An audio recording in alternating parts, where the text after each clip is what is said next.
ان لوگوں کے حق میں پریشان ہوتا ہوں جو سویرے کچھ اور کہتے ہیں، دوپہر کو کچھ اور کہتے ہیں، شام کو کچھ اور کہتے ہیں۔ بھئی آپ کا کوئی نظریہ ہونا چاہیے، کوئی ویژن ہونا چاہیے زندگی میں، آپ کے اندر کوئی حکمت اور دانائی ہونی چاہیے۔ اس کے لیے کیا کرنے کی ضرورت ہوتی ہے؟ اس کے لیے ضرورت ہوتی ہے کہ آپ کا ذہن ایک طرف ہو۔ میرے اسلاف فرمایا کرتے تھے زندگی میں ایک کام کر لو پر صحیح کر کے کر لو۔ ہم نے ایک تو سارے کام کرنے ہیں۔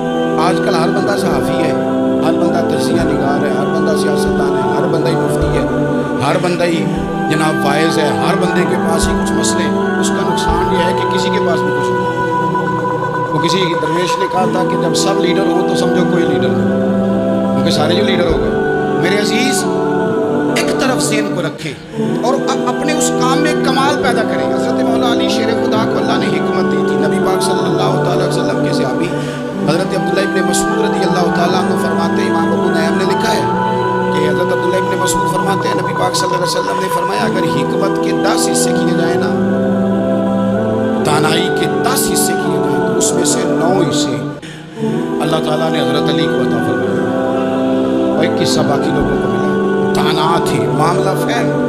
کچھ بندے بڑے منافق قسم کے تھے تو حضرت علی آسان ہو گئی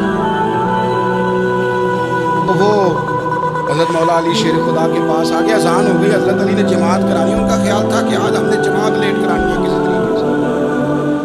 ہم چونکہ زیادہ باتیں، میں دوستوں سے کہتا ہوں بہت زیادہ خبریں نہ دیکھا کرو، بہت زیادہ بھی چیزیں نہ سنا کرو۔ آپ تو میرے بھائی موبائل کے اندر چلے جائیں گے، باہر کی دنیا تو اور ہے، تو تھوڑا باہر بھی نکلیں تصویروں سے، تھوڑا باہر بھی آئیں، دیگر معاملات بھی دیکھیں۔ ہمیں بڑے بڑے اچھے لوگ زندگی میں مل جائیں گے لیکن ہم ان کے قریب نہیں جاتے، ہم دیکھتے نہیں کہ اصل بات کیا ہے، سنی سنائی چیزوں پر زیادہ گمان کرتے ہیں۔ اب حضرت علی چونکہ بڑے دانا تھے، مصلے پہ پڑھ رہے ہیں، جماعت کھڑی کرنی، اللہ اکبر کہہ رہے ہیں، بندوں کا خیال تھا نماز لیٹ کرانی۔ نے فٹافٹ حضرت علی سے کہا کہ حضور ذرا وہ جانور تو بتائیے گا کتنے ہیں جو انڈے دیتے ہیں، اور ذرا وہ بھی بتائیے گا جو بچے دیتے ہیں۔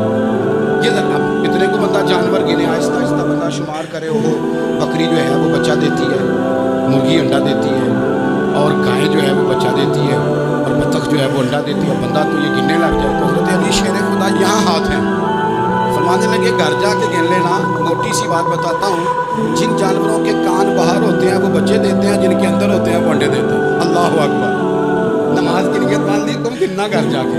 موٹی سی بات بتا دیتا ہوں، وہ صاحب کہتے ہیں میں حضرت علی رضی اللہ تعالیٰ عنہ کو جانے آیا تھا، میں خود بڑا الجھ گیا، یہ کیا ماجرا ہے، کیا معمہ ہے کہ 2 فکروں میں انہوں نے بات کو سمیٹا اور کمال کر دی۔ کہنے لگے گھر جا کے گننا، یہاں ٹائم نہیں، نماز کا وقت ہے، پر جن کے کان اندر ہے نا وہ انڈے دیتے ہیں، جن کے باہر ہیں وہ جا جا کے حساب کرنا۔ آپ ڈھونڈ لیں، تلاش کر لیں، چلے جائیں ماہرین کے پاس، پر شیر خدا شیر ہی۔ حضرت مولا علی کے جملوں میں کمال ہے، ان کی دانائی، ان کا تدبر، ان کی حکمت، ان کا فہم، ان کی فراست، ان کا کمال۔ ایک شخص بڑی دور سے آیا، اس نے کہا حضور مجھے نہ لمبی باتیں یاد نہیں رہتی، 2 باتیں بس بتا دیں میں عمل کروں تو زندگی بن جائے، 2 باتیں۔ حضرت علی فرمانے لگے لمبی امیدیں نہ لگانا، لمبی امیدیں نہ لگانا، موت کا پتہ نہیں کب آ جائے۔ منصوبہ بندی ضرور کرنا آنے والی نسلوں کے لیے، اپنی ذات کے لیے لمبی امیدیں نہ باندھنا، یہ بھی کر لوں گا، یہ بھی کر لوں گا۔ ہم ریٹائر نہیں ہوتے زندگی بھر، پلان پہ پلان، پلان پہ پلان۔ تو اگر ہم پلان کر رہے ہوتے ہیں تو جو ہمارے نیچے ہوتے ہیں وہ ہمیں ریٹائر کرنے کا پلان کر رہے ہوتے ہیں۔ اولادیں تک والدین کو کمزور کرنے کے در پہ ہوتی ہیں کہ اب یہ ہٹے تو ہماری باری آئے۔ حضرت علی فرمانے لگے 2 کام، ایک تو لمبی امید نہ باندھنا، دوسرا فرمایا اپنے نفس کی خواہش کی پیروی سمجھنا۔ دنیا میں رسوا وہ لوگ ہو جاتے ہیں جو اپنے نفس کی خواہش کی پیروی کرتے ہیں، وہ بزدل ہو جاتے ہیں جو خواہشات نفسانی کے پیچھے بھاگتے ہیں۔ یہ کام نہ کرو۔ تو دانائی اللہ تعالیٰ نے انہیں، پھر مزاج میں سادگی اور بلا کی سادگی۔ جوانوں، سادہ زندگی آسان ہوتی ہے، یہ جو زیب و زینت والی زندگی ہے یہ مشکل بڑی ہے۔ آپ یقین کریں جن لوگوں نے کپڑے پہننے ہیں نا پردے کے لیے وہ بڑے سوکھے ہیں، جو بھی مل گیا پہن لیا، اور جنہوں نے دکھانے کے لیے پہننے وہ بڑی مصیبت ہے کہ یار میں نے اتنا مہنگا جوڑا پہنا ہے کسی نے تعریف ہی نہیں کی۔ کوئی تعریف کر دے تو پھر کہتے ہیں دیکھا نا آنکھیں چندیا گئی نا دیکھ کے، اور نہ کرے تو کہتے ہیں جل ہی گیا ہے، ایک جملہ نہیں بول سکتا. چونکہ مثال ہے نا، یہاں جو آدمی کھیت سے اٹھ کے آیا نا چارہ کاٹتا، تو اس کو جہاں بھی موقع ملے گا اس نے بیٹھ جانا، جمعہ پڑھنا، نکل جانا. اور جس بچے نے 4-5 ہزار بالوں والوں کو دیا ہے نا، سیدھے کر دے ذرا میرے، وہ بڑا پریشان ہے کہ میں نے اتنی محنت کی ہے کسی بندے نے دیکھا بھی نہیں. سادہ زندگی آسان ہوتی ہے، بندہ سوکھا رہتا ہے. اور جو تکلفات والی زندگی ہے، لوگ تعریف کریں، لوگوں سے کوئی مشکل ہے. حضرت مولا علی اتنی حکمت، اتنی دلیری، اتنے بڑے آدمی، لیکن ایک دن نا نبی پاک صلی اللہ تعالیٰ علیہ وسلم کو پتہ چلا کہ حضرت فاطمہ زہرا میں اور جناب علی میں کسی بات میں رائے کا اختلاف ہوا ہے. تو حضرت علی ناراض ہو کے چلے گئے، حضور ڈھونڈنے نکلے، یہ بخاری میں موجود ہے. سرکار ڈھونڈنے نکلے تو دیکھا کہ حضرت علی نا مسجد نبوی کے ساتھ ننگی زمین پر ایک چادر بچھائی تھی. تو وہ جب سوئے حضرت علی تو آپ نے کروٹیں بدلی تو چادر بھی تھوڑی سی رک گئی، تو سارے کپڑوں کو مٹی لگی ہوئی ہے اور آرام سے حضرت مولا علی شیر خدا آرام کرتا. میں جوانوں آپ سے کہتا ہوں یہ زندگی سوکھی ہوتی ہے. میں نے کھیت کی وٹ پہ، بننے پہ، کھیت کے کنارے پہ کسان سوتے ہوئے دیکھے ہیں، اور میں نے 1.5 کروڑ کی گاڑی میں نفسیات کے ڈاکٹر کے پاس بیٹھا وہ شخص دیکھا ہے جو کہتا ہے پتہ نہیں کیا بات ہے، نیند کیوں نہیں آتی. وہ زندگی آسان ہے، اس میں تھکاوٹ ہوئی ہے، بندہ سو گیا جہاں جگہ میں سو گیا، اور کچھ تڑپ رہا ہے کیونکہ وہ عادی ہو گیا ہے، یہ 2 منٹ کے لیے بند ہو گیا، اسی تو وہ گیا. حضرت علی وہاں آرام سے، سارے کپڑوں کو مٹی لگی. میں مولا کائنات کی بات کر رہا ہوں، میں شیر خدا کی بات کر رہا ہوں، میں اسد اللہ کی بات، امام المشارق والمغارب کی بات کر رہا ہوں. حضرت مولا علی اس زمین پہ، سگیو زمین پہ آرام سے سو رہے ہیں. میرے باپ گئے اور جا کے فرمایا یا ابو تراب، وہ مٹی والے اٹھ جاؤ، کپڑوں کو مٹی لگی تھی نا، مٹی والے اٹھ جاؤ. لفظ کیا، یا ابا تراب، وہ مٹی والے. حضرت علی کو ساری حیات ظاہرہ جس نے بھی ابو تراب کہا جناب علی بڑے ہی راضی ہوئے، خوش ہوتے تھے، فرماتے تھے یہ مجھے کہو، یہ میرے نبی نے مجھے کہا. اور مٹی والے اٹھ جا. آپ کی زندگی کی جو سادگی ہے، میں آپ سے عرض کروں ہمارے تکلفات ہمارے اپنوں کو بڑا پریشان کرتے ہیں. ایک داماد وہ ہوتا ہے جو جہاں بٹھاؤ بیٹھ گیا، تو بوڑھا سسر بھی سکون میں ہے، ساس بھی آرام. اور ایک وہ ہے کہ جو ہر بات میں بگڑتا ہے کہ یہ چادر میرے شایان شان کی جو بچھائی ہے، پتہ نہیں ہے میں کون صاحب ہوتا ہوں، تم نے میری مرضی کے مطابق فلانا کام نہیں کیا. آپ یقین کریں سسر بیچارہ ادھار پکڑتا پھرتا ہے کہ داماد صاحب ہر بات میں رٹا، ہر بات میں جھگڑا. میرے پاس سنگی دور دراز سے آتے ہیں تو میں دیکھتا ہوں کہ اپنا اتنا لہجہ ہے، تو کچھ لوگ اتنے میٹھے، اتنے پیار والے آتے ہیں، یوں محسوس ہوتا ہے کہ جیسے ان کے لیے آپ کو کوئی تکلف کرنے کی ضرورت نہیں. اور کچھ ایسے ہیں کہ آپ کو سراہنے کھڑے ہونا پڑتا ہے، لیکن آپ کی چائے جلدی رہے.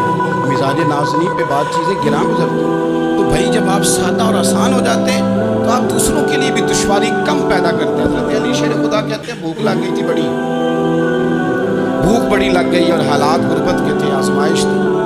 تو فرماتے ہیں کہ میں نے سوچا مزدوری نہ کر لیں.